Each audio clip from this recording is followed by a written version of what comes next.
I want us to examine what I believe to be the ultimate solution to the Nigerian palaver. You know, the one thing about populists is that they tend to have simple solutions for complex problems. And when they bring simple solutions for complex problems in a society where you have the olodo uprising, you find very quickly that the olodos who preponderate in that space would latch on to the simple ideas floated by populists. So when you are confronted with the Nigerian conundrum, it's very easy to believe that the solution is a division of Nigeria into ethnic nations, and then there will be peace and El Dorado.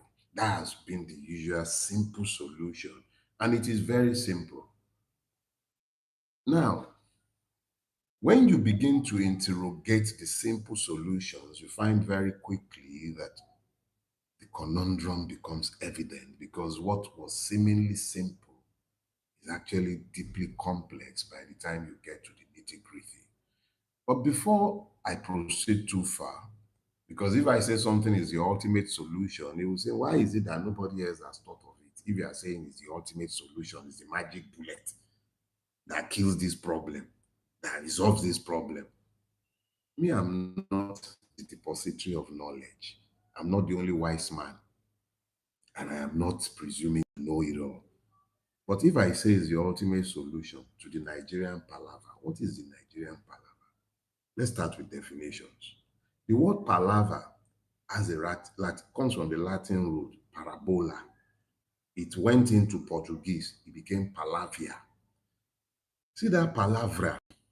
When the Portuguese began to explore the west coast of Africa, when they came into contact with us, remember, since maybe the 17th century, the Benin Kingdom had been sending ambassadors to Portugal, to Lisbon, to the court of Lisbon. So there was this long relationship. So palaver came out of that relationship. And what does it mean? It means speech, pali. When people of different languages and civilization, custom, are seeking to negotiate trade because they had trade. Remember, neither understood each other's language. So communication was actually quite problematic. So the difficult process of talking to each other, the unnecessary elaborate negotiations, the complicated procedures, which, if you know your history, was part of what led to the British Benin War, because the British simply did not understand Benin custom. So those kind of frictions, those kind of difficulties was what led the Portuguese to be talking about palavra. Now, palavra, as I have explained, is what came into the Nigerian space. Anyway, it became a language used largely by explorers. The English adopted it as well. It entered the English language as palaver. You can spell it as P-A-L-A-V-E-R or P-A-L-A-V-A. So palaver came into the Nigerian or the English language. It became part and parcel of the lexicon. But how does it relate to us? It relates to us because before Nigeria was turned into this Catholic marriage that has been forced on everybody, before Nigeria became a place where somebody will sit in Abuja and be dictating what happens in what is supposed to be a federation. Before any of these, we had many palavers, difficult discussions. We had many palavers. We didn't get to 1960 without troubles. We had troubles, we had palavers, we talked. The first Catholic marriage of today, of a diverse people with different agendas, cultures, ambitions, and vision. It didn't happen like this. We had different palavers. My mother has an analogy. She is one to say that she could live with mad persons in a compound. If you're familiar with the face me, I slap you. I grew up in my family, my maternal grandfather's compound in Ibadan. Large compound, multiple families living in the same space, but there were rules, and persons understood rules, and persons respected rules, and persons maintained peace. So my mother would usually say that she could live with a mad person, provided that the mad person understood the boundaries of the relationship. So mad persons, and make no bones about it, there were mad persons. They came together after the Richard Constitution of 1946, and they were touting the idea of independence, and they were touting the idea of a Nigerian state, because it was not always intended to be one. It could have been three, it could have been more. Persons were convinced to stay as one after multiple palavers. The first of those palavers took place in Ibadan, and this was in 1950, because there were consistent protests against the 1946 Richards Constitution. Because that constitution sought to centralize governance in Nigeria, almost, in fact, not almost, it centralized governance in Nigeria. The regions were mere administrative centers that could do nothing on their own. They always had to go back. So the Ibadan Constitutional Conference was convened in 1950. That constitutional conference started the idea of federalism in Nigeria, because it was a direct rejection of unitarism and centralization of the administration of the state that was emerging. It led to the 1951 Macpherson Constitution, which established the three regions and the House of Rep. The second of those palaver was the London Constitutional Conference of 1953. That was triggered by a Nauru's motion for self-governance by 1956, which caused a lot of problems because the North resisted that. They were booed out of Lagos. You might have heard the story. And the MPC delegation swore they were not coming back.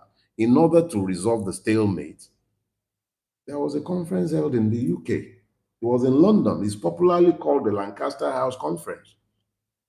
And this conference was chaired by the Colonial Secretary, Oliver Lyttelton.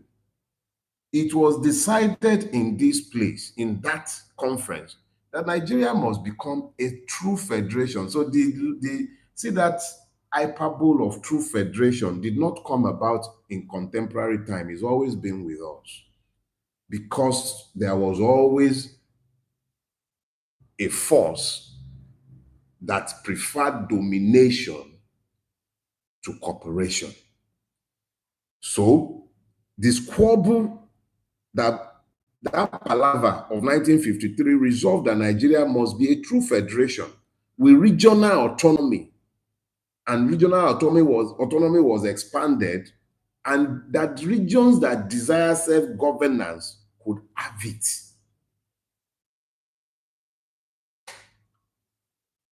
The Lagos Constitutional Conference of 1954 was called to iron out, okay, so maybe we have issues here and there in the operation of the agreements that came out of the London Constitutional Conference. Let's look at it so that we iron it out. And they did that. And that was what eventually crystallized into the Lyttelton Constitution. And that constitution formally regionalized the civil service and the judiciary. So the judiciary was not one that was controlled by a National Judicial Council that will be appointing judges for the regions, unlike now, where the appointment of judges are centralized. It was clearly agreed, let each region run its own judiciary.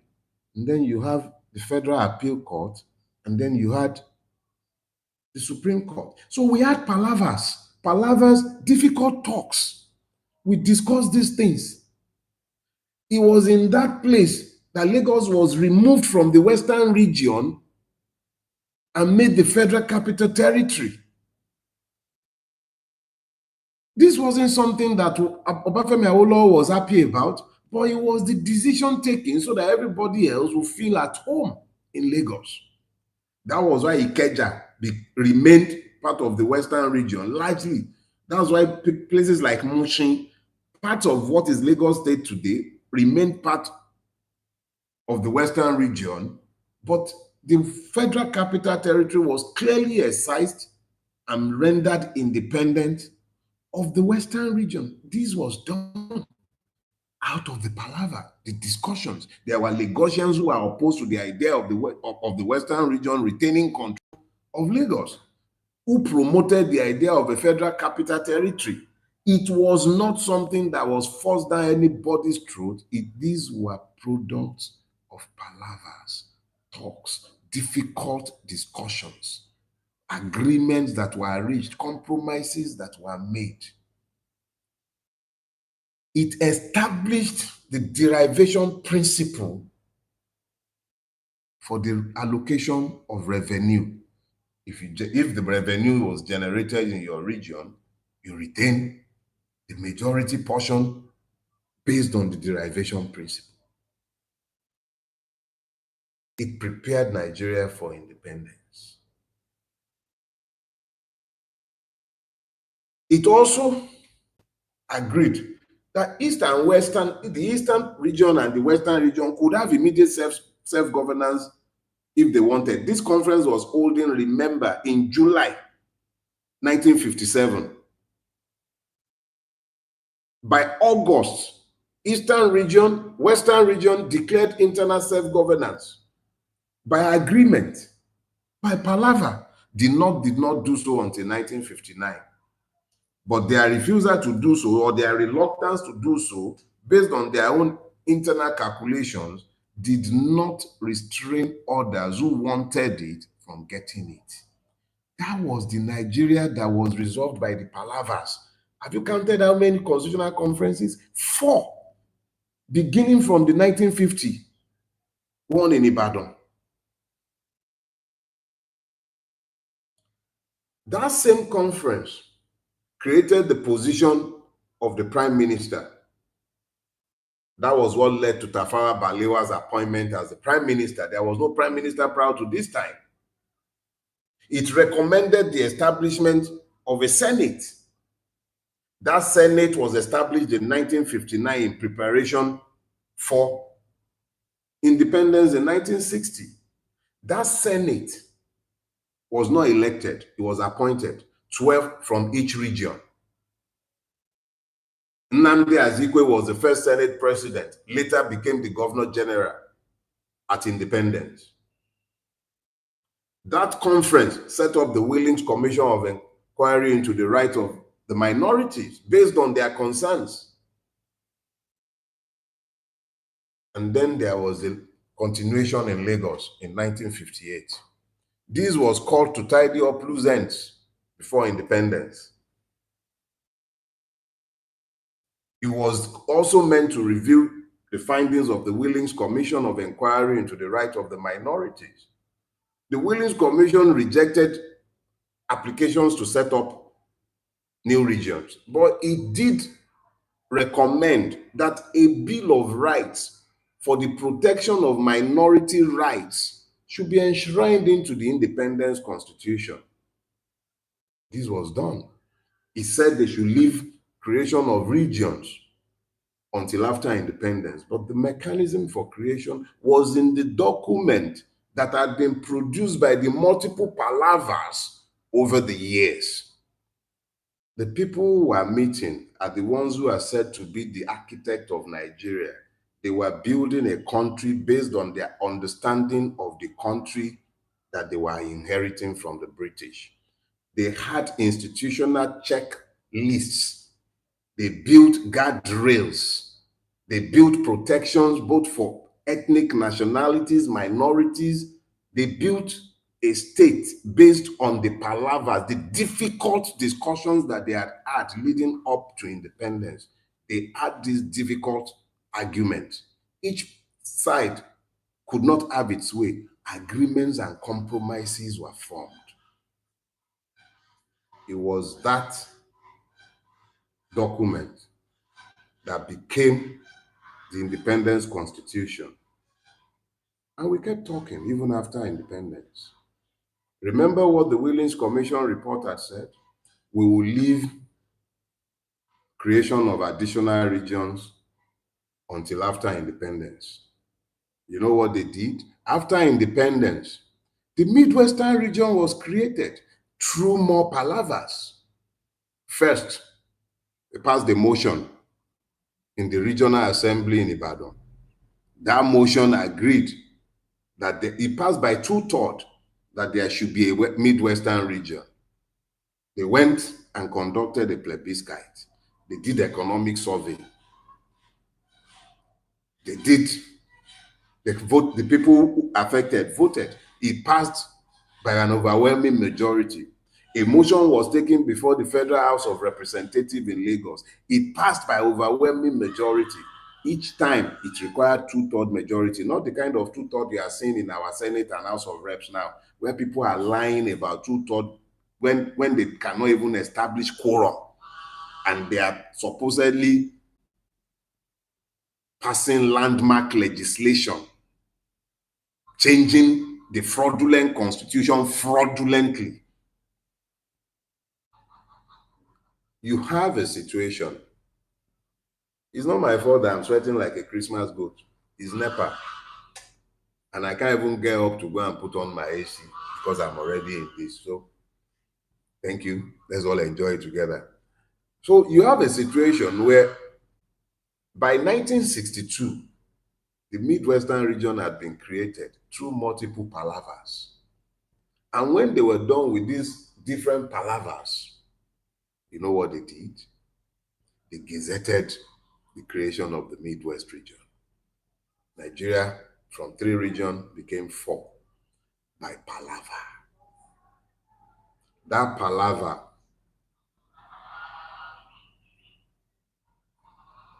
which they failed to resolve by speech, resulted in the coup of 1966 January. The unresolved palaver of January became a second coup in July. And then the Civil War, which was very uncivilized, multiples died. And that was the beginning of the emergence of the alien states, which is where we are today. So if I'm saying that there is an ultimate solution to the Nigerian palaver, what I'm saying is very simple. Those who purportedly founded Nigeria, both the British and the so-called founding fathers, in their wisdom,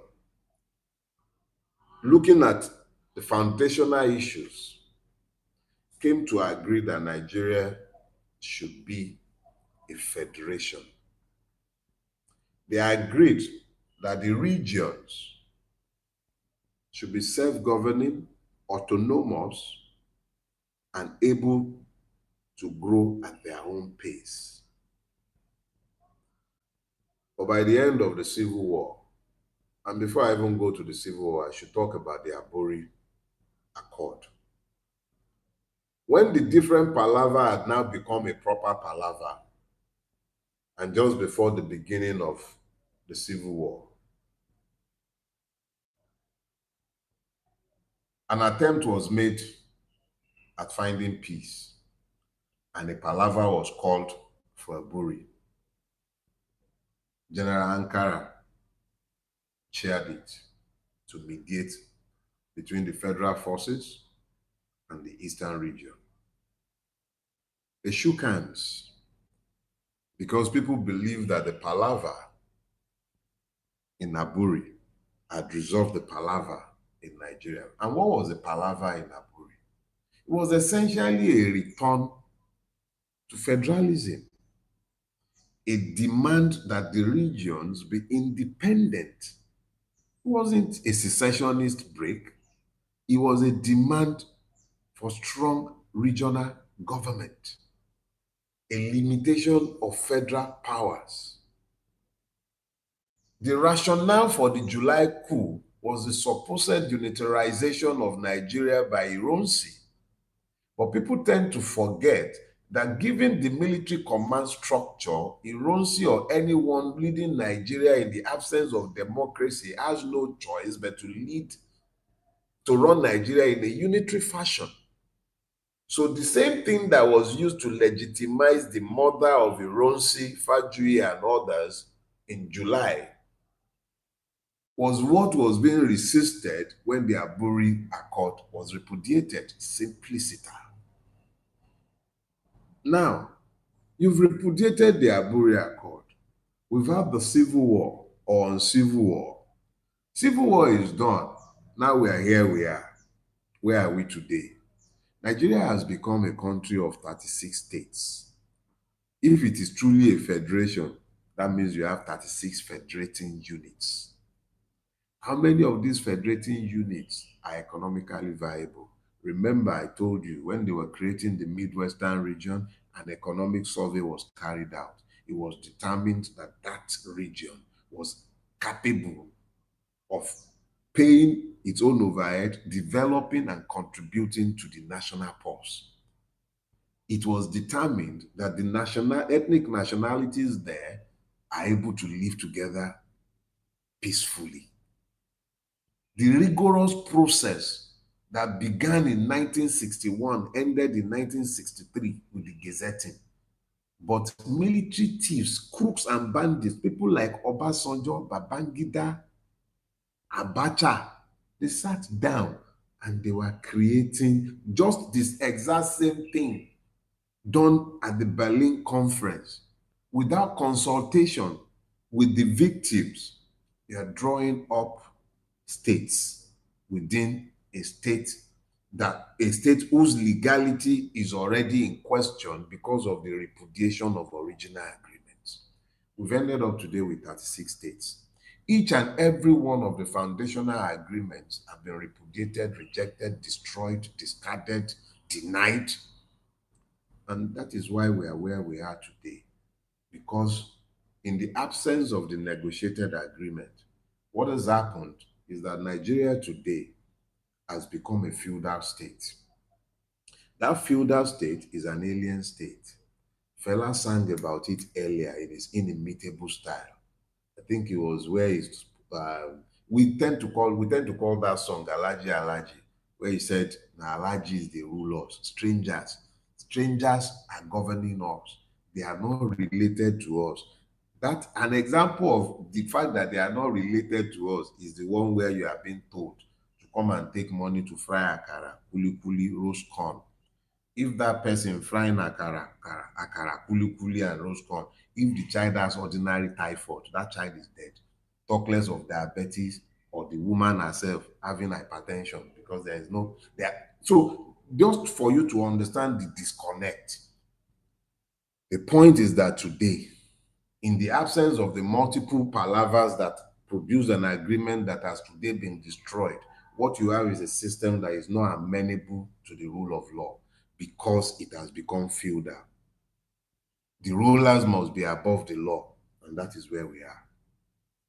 The judiciary cannot provide justice because it cannot enforce laws. If it enforces law, the state will collapse. So the ultimate solution to all of this is a return to the original agreements. Nigeria must return to its federalist roots. Nigeria must truly become a federation. In the absence of this, it will die. So, when I say to you that there is an ultimate solution, that ultimate solution ultimately is a return to roots.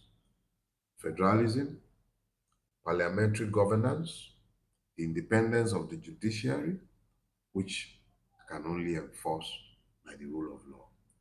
Now, I have looked at the political process And I have seen multiple candidates and parties, even persons that I deem competent and persons who can add value to the Nigerian state. I have not seen anyone presenting a plan to the Nigerian people.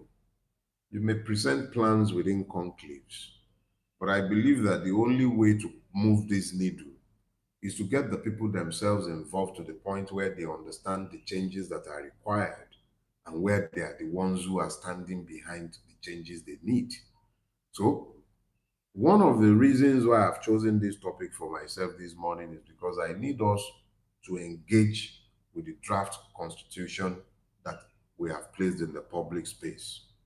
That draft constitution places a plan on the table where he's explaining that Nigeria should be governed along a six regional structure that acts back to the original agreement and that says very clearly that Nigeria should have not just strong regions, but inside that constitution must be the right to secession 10 years after his operation. Now, note this. We are not proposing that we're not proposing that you call a sovereign national conference. We're saying put this on the ballot. Let the people know from day one that this political platform, if it gains power, this is the structure it intends to place on the table. Now, if you have campaigned with this constitution, if you have campaigned and placed these changes on the ballot for the people to decide, there is no need for a sovereign national conference if you should win power because the people already knew what they were voting for from day one. That is the true Nigerian revolution. If you're looking for a bloodless revolution, you are going to need to place the agenda for change on the ballot for the people to decide if they want a continuation of this madness or if they are prepared to commit themselves to change. There's no magic bullet anywhere. There's no painless revolution. You cannot outsource the revolution. You are going to have to get involved. You are going to have to get involved. There is no magic bullet. I am no Voltron. You yourself, you are no Voltron, but in the collective decision to change, we become invincible. The only way to unite you is behind a plan. There is no monopoly of wisdom here. I'm not claiming that. But we do have to figure our way out of the mess we are in. It is my own sincere belief that we should honestly pursue a return to where we started from. There were 4 regions by the time of the first coup.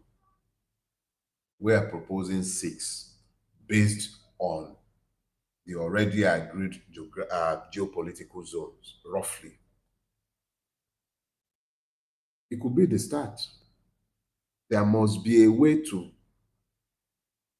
figure our way out of this without resorting to violence. This is my own belief. Maybe if I was an FT boy, maybe if I wasn't underage when I went through school, I would have learned to rely on my strength to figure out ways out of trouble. But all I had was my brain, and I learned to figure things out. I'm believing that it is not beyond our collective capacity to figure our way out of the mess we are in. But it cannot be that we are willing to accept a normalization of kidnappings, brigandage, of a compromised army that sells arms to terrorists, that gives information to terrorists, that has brigadier generals dying like flies, a state that cannot provide security, we must be able to think our way out of our mess. These are my own thoughts. Get involved.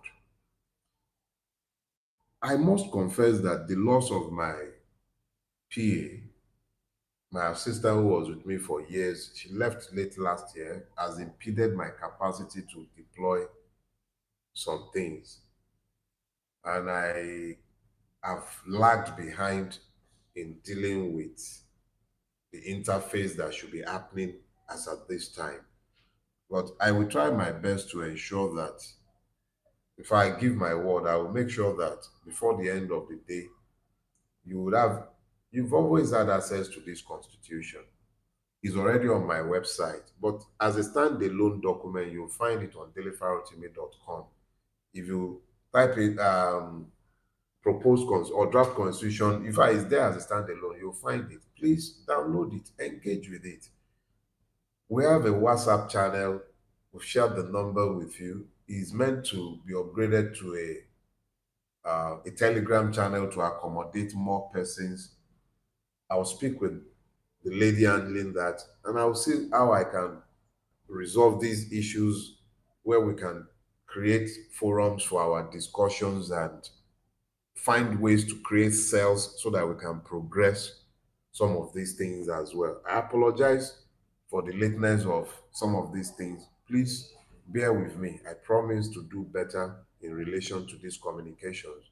But do engage with the ones that are already available to you. Engage with them. Give us your opinions. We hold no monopoly of wisdom and we are willing to learn. As we go about the rest of the week, I ask of you, remember those in different forms of custody. The Nigerian state behaves pretty much like the terrorists. It collects taxes, the terrorists collect ransom.